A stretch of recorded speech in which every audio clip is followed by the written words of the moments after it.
मृत्यु क्या है। इस संसार में एक चीज सत्य है, वो है मृत्यु।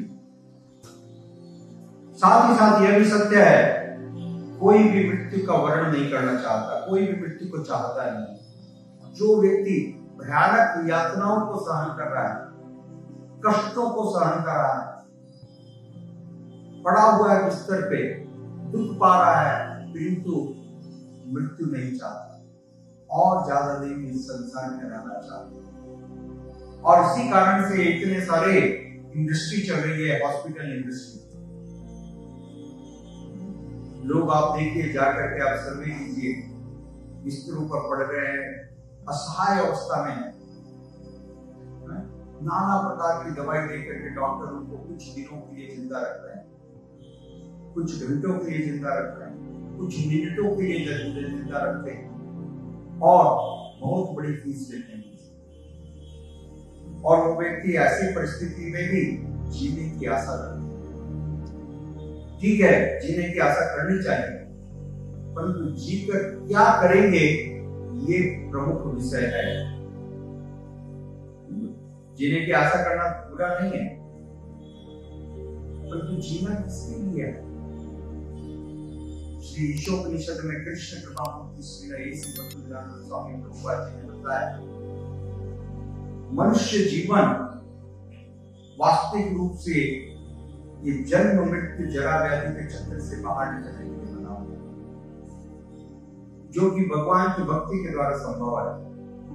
और जो व्यक्ति मनुष्य शरीर प्राप्त करके इसका अन्वेषण नहीं करते, वास्तविक रूप से वे जीते हुए अपनी जीवन की हत्या करते हैं।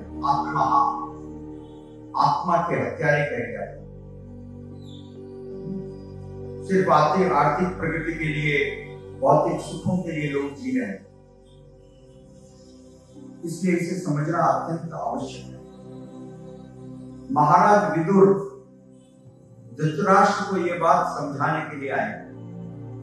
धृतराष्ट्र एक भौतिकवादी व्यक्ति का प्रतिनिधित्व करता है। धृतराष्ट्र के परिवार के सारे परिजन की मृत्यु हो गई, युद्ध में मारे गए, सारे बेटे मारे गए और वो जन्मांध है, जन्म से अंधा है, कुछ देख नहीं सकता। अब उसके पास कोई अधिकार नहीं है, राज्य नहीं है, फिर भी वो धृतराष्ट्र और जीना चाहता है और जीना चाहता है। ठीक है, जीने में कोई गलत बात नहीं है, जीना चाहता है, परंतु वो अपने जीवन शैली में, जीवन की पद्धति में परिवर्तन नहीं चाहता। ये दुख का विषय है। सारा जीवन भौतिक भोगों में लगाया, पाप कर्मों में लगाया, और अब विदुर महाराज उसको फिर भी प्रेरणा दे रहे हैं, समझा रहे हैं कि देखो, चलो भगवत भक्ति स्वीकार कर लो, बाकी जीवन जो है उसको पवित्र कर लो, जीवन सफल हो जाएगा। परंतु वो स्वीकार करने के लिए तैयार नहीं था। यही परिस्थिति अधिकांश लोगों की है। आप देखिए, 50 साल, 60 साल, 70 साल की उम्र हो गई, परंतु अभी भी उनकी आसक्ति घर परिवार में लगी हुई है, उनकी आसक्ति टेलीविजन और जासूसी किताबों में लगी हुई है। भगवान की चर्चा में समय नहीं गुजरते सकते, भगवान के नाम का जप करने के लिए तैयार नहीं। तो दुर्भाग्य का विषय ये है, विषय ये नहीं है कि आप कितने दिन जी रहे हो, विषय ये है कि आप कैसे जी रहे हो। यदि आप इस प्रकार से जी रहे हो जैसा श्री ईशोपनिषद में बताया गया, यदि आप भगवत भक्ति जीवन यापन करते हैं, भगवान के प्रति पूर्णतः समर्पित है, तो आप ब्रह्मा की आयु की कामना कर सकते हैं।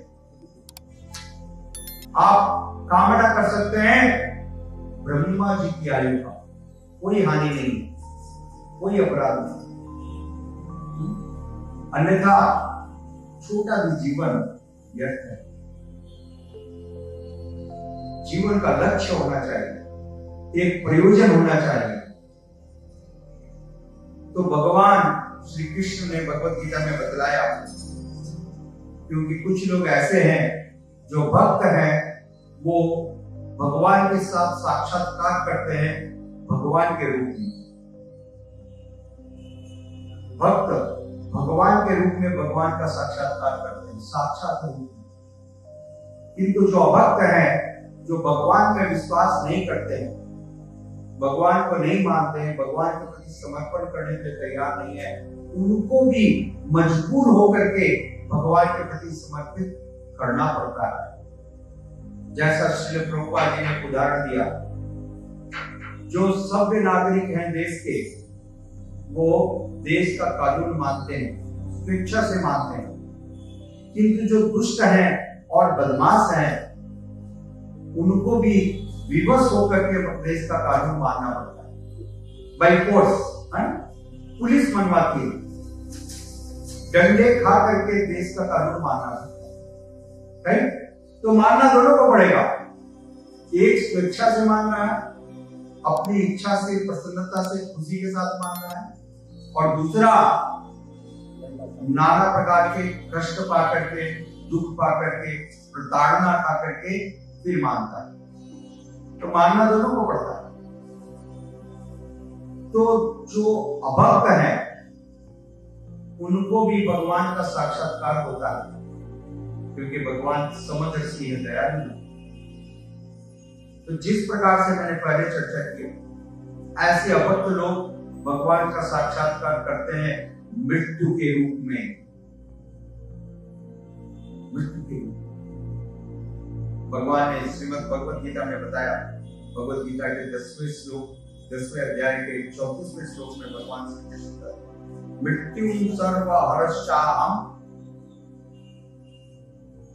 अन्यश्च भविष्यताम कीर्ति श्री वाक्य नारिणाम स्मृति मेघा गतिम समा। मृत्यु सर्व हर्षा, मृत्यु के रूप में मैं सब कुछ हर लेने वाला हूं।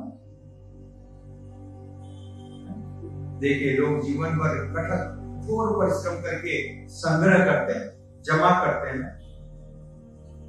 जीवन के अंतिम दिन तक उनका सारा प्रयास रहता है और ज्यादा जमा करने, किंतु मृत्यु के रूप में भगवान उनसे सब कुछ छीन लेते हैं। ठीक है ना, सब कुछ चला जाता है। मृत्यु सर्वहर्षा, क्योंकि वास्तविक रूप से भगवान ही सभी के स्वामी हैं और उन्हीं का यह अधिकार है। तो भगवान सब कुछ ही, अभक्तों से, उनके अभक्त लोग भगवान का साक्षात्कार करते हैं साक्षात्कार और मृत्यु के, और भक्त भगवान को उनके सुंदर स्वरूप में दर्शन करते हैं। तो ये दोनों की मानसिकता के कारण हुए। जैसे जो पुलिस है, वो सभ्य व्यक्ति को किसी भी प्रकार का कष्ट नहीं देती। जो सभ्य व्यक्ति है, पुलिस को देख करके और आनंदित होता है, आश्वस्त होता है, कॉन्फिडेंस जागता है उसका, बड़ी यहाँ पुलिस है, राइट, संतुष्ट होता है, अपने आप को सुरक्षित महसूस करता है। किंतु जो दुष्ट है, वो उसी पुलिस को देख करके भयभीत हो जाता है, नजरें बचाता है, किस प्रकार से कैसे आ सके। तो यही बात है, जो अभक्त है, जो आसुरी स्वभाव के हैं, दुष्ट स्वभाव के हैं, वो भगवान को मृत्यु के रूप में देखते हैं। जैसा हिरण्यकशिपु के बारे में यहाँ पर श्री प्रभुपाद जी ने उदाहरण दिया। हिरण्यकशिपु अमर होना चाहता था, कभी न मरो, इतना शक्तिशाली था, इतना प्रभुत्व था उसका, और उसने इतनी बड़ी भयानक तपस्या की अमर होने के लिए। और ब्रह्मा जी प्रकट हुए, ब्रह्मा जी ने पूछा क्या वरदान चाहिए? हिरण्यकशिपु ने कहा कि मैं कभी ना मरूं। ब्रह्मा जी ने बताया, मैं इस भौतिक संसार के सबसे उच्च लोक ब्रह्मलोक है, उनका लोक है ब्रह्मलोक। किंतु ब्रह्मा जी भी अमर नहीं है, उनको भी 100 वर्षों के बाद अपना शरीर त्यागना पड़ता है। ब्रह्मा जी के 100 वर्ष, हालांकि ब्रह्मा जी के एक दिन के अंदर 1000 चतुर्युग हो जाते, तो बड़ी लंबी अवधि है। फिर भी ब्रह्मा जी को भी मृत्यु आती। तो कृष्ण कृपा मूर्ति श्रील ऐसी भक्तिवेदांत स्वामी प्रभुपाद जी लिखते हैं, ये जो 4 विषय है, जन्म मृत्यु जरा व्याधि, इसका कोई उपाय नहीं है इस भौतिक संसार में। जब तक भौतिक शरीर है, ये 4 का सामना करना ही पड़ेगा, और ये वास्तविक दुख है। बुढ़ापा बहुत बड़ी एक दुख है, कोई भी बुढ़ा होने नहीं चाहता, परंतु क्या कोई बच पाता है? हमने देखा एक वो बड़ा प्रसिद्ध कुछ दिनों के पहले बड़ा प्रसिद्ध व्यक्ति माइकल जैक्सन नाम था उसका, जो महीने के करोड़ों रुपए खर्च करता था, करोड़ों, कई करोड़ प्रति महीने, कि वो जवान रह सके।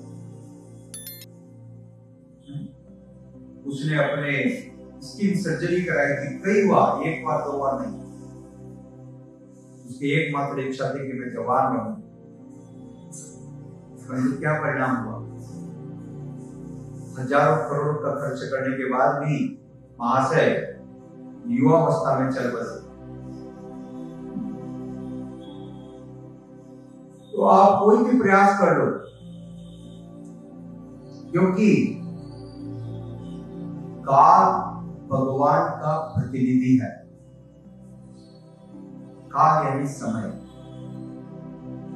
इसलिए कोई भी समय के ऊपर नियंत्रण नहीं कर सकता। सिर्फ भगवान समय के ऊपर नियंत्रण करते हैं। पूरा दुनिया समय के नियंत्रण में, हम सब समय के नियंत्रण में, टाइम।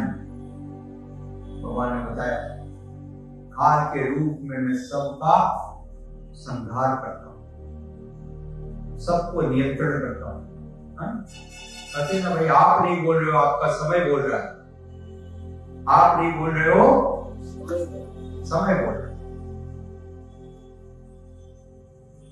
तो ये काल है, और ये काल भगवान के अंतर्गत कार्य करता है, भगवान के कंट्रोल में रहता है।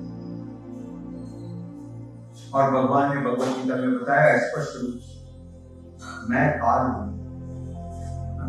श्री भगवान उवाच, भगवत गीता के 11वें अध्याय के 32वें श्लोक में भगवान का, कालोस्मि लोकक्षयकृत बद्धो। कालोस्मि, मैं काल हूं अर्जुन, जो सारे संसार को बांध करके रखा हुआ है, और सारा संसार इस काल के द्वारा ग्रसित होता है। सारा संसार। भगवान ने अर्जुन को बताया, देखो तुम तो सिर्फ निमित्त हो, तुम युद्ध करो या ना करो, ये तुम्हारा भ्रम है। तुम युद्ध करो या ना करो, ये सारे जो योद्धा हैं, ये मेरे द्वारा पहले ही इनकी मृत्यु निश्चित कर दी गई है, इसलिए ये मृत्यु को प्राप्त करेंगे ही करेंगे। मृत्यु को प्राप्त करेंगे। तो बाकी सब तो बहाना हो जाता है, इसे बहाना है,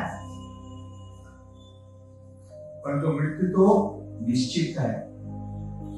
इसलिए बुद्धिमान व्यक्ति वो है जो मृत्यु के पहले अपने जीवन को सफल करने के लिए प्रयास करता है, वो बुद्धिमान। और विदुर महाराज धृतराष्ट्र को ये उपदेश देने के लिए आए हैं, और श्री प्रभुपाद जी ने लिखा, विदुर महाराज धृतराष्ट्र को बता रहे हैं कि देखो, इस मृत्यु से कोई बच नहीं सकता, और यह अवश्य होगी। इसलिए मेरे निवेदन को स्वीकार करो और अभी भी समय है भगवत भक्ति को स्वीकार करो। भगवान के प्रति समर्पित हो जाओ, जीवन सफल हो जाए। नहीं तो विवश होकर के मृत्यु का वरण करना पड़ेगा। कोई भी चाहता नहीं है, परंतु मजबूर होता है ना, समय के द्वारा मजबूर किया जाता है, राइट? मजबूर किया जाता है।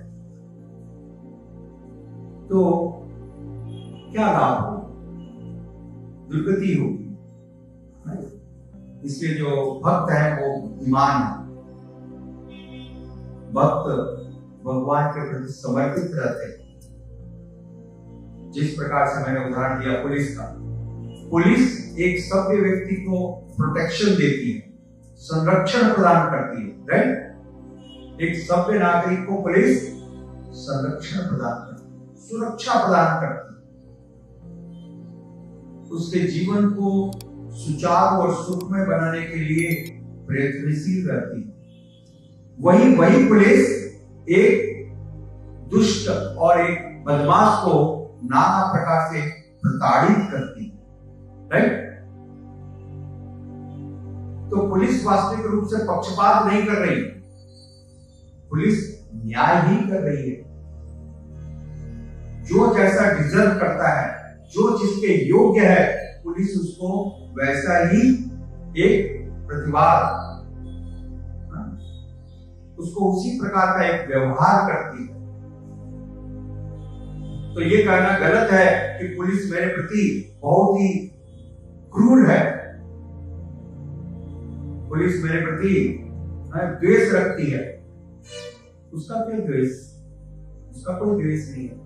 आप अपने कामों को बदल दीजिए, वो अपना व्यवहार बदल देगी, राइट?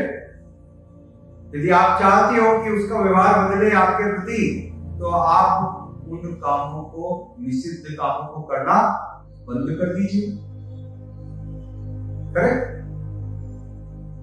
बड़े सरल बात है।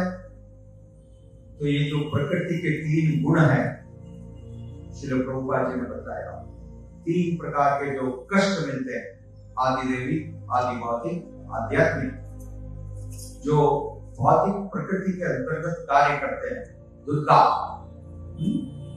दुर्ग, किला, तो 3 प्रकार के ताप, 3 प्रकार के दुख हमको प्रकृति देती है। क्यों? क्योंकि हम भगवान के प्रति समर्पण करने के लिए तैयार नहीं है। और जब भक्त समर्पित हो जाते हैं तो उनको ये 3 प्रकार के ताप नहीं मिलते, they become immune।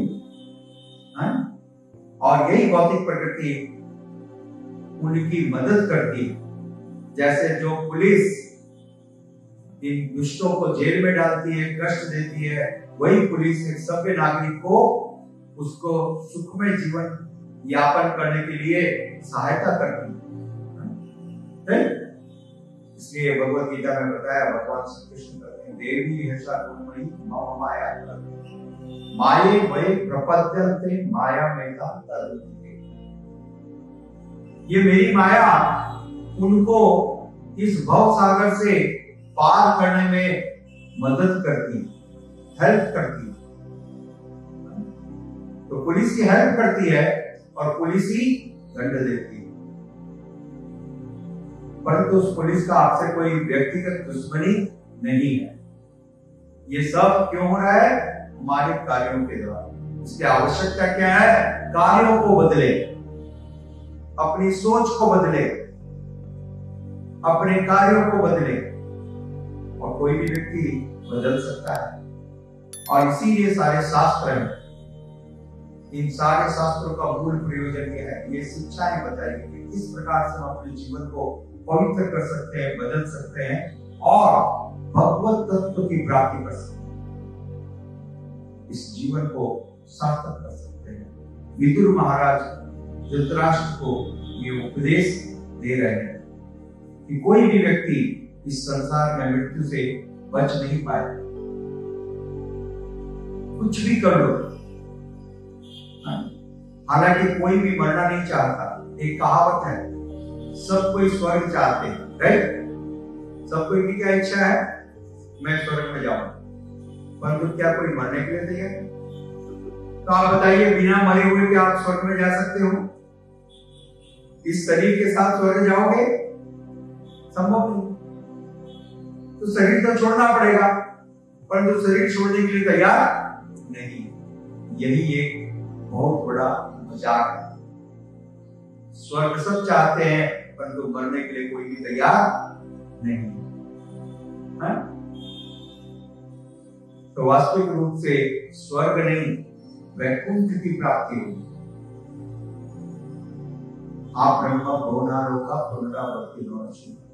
स्वर्ग में जाने के बाद भी इस पृथ्वी पर आना पड़ेगा। क्षीणे पुण्य मृत्युलोकों में सभी पुण्य का प्रभाव नष्ट होने के बाद फिर से इस भौतिक संसार में जन्म लेने के लिए मजबूर किए जाएंगे। तो बुद्धिमान वो है जो इस चक्र से बाहर निकलना चाहता है। जन्म मृत्यु जरा व्याधि दुख दोषानुदर्शन, इन चार दुखों से बाहर निकलना चाहता है। और ये संभव है, भगवान की भक्ति को स्वीकार करें, इन चार प्रकार के कष्टों से परमानेंट रिलीफ मिल जाएगा।